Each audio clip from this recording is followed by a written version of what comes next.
Big boss Malayalam season 6 ആവേശകരമായി മുന്നേറുന്ന സാഹചര്യത്തിൽ ഓരോ മത്സരാർത്ഥികളുടെയും ഓരോ ഗെയിം പ്ലാനും ഇപ്പോൾ 50 ദിവസത്തിന് ശേഷം പുറത്തു വന്നുകൊണ്ടിരിക്കുകയാണ്.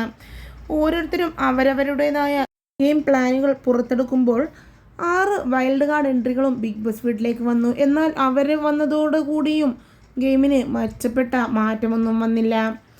ഇപ്പോഴിതാ അഭിഷേകും അൻസിബയും തമ്മിലുള്ള ഒരു കോൺവെർസേഷനാണ് സോഷ്യൽ മീഡിയയിൽ വലിയ രീതിയിൽ വൈറലായി മാറിയിരിക്കുന്നത്.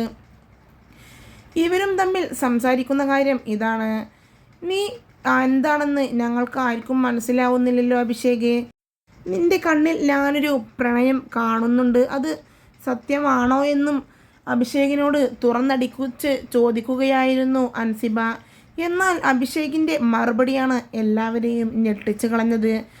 അൻസിബയുടെ ചോദ്യത്തിന് മറുപടിയൊന്നും നൽകാതെ ചിരിക്കുക മാത്രമാണ് അഭിഷേക് ചെയ്തത്. ഇതിൽ നിന്നും എന്താണ് നിങ്ങൾക്ക് മനസ്സിലായതെന്ന് മടിക്കാതെ കമൻറ്റ് ചെയ്യൂ.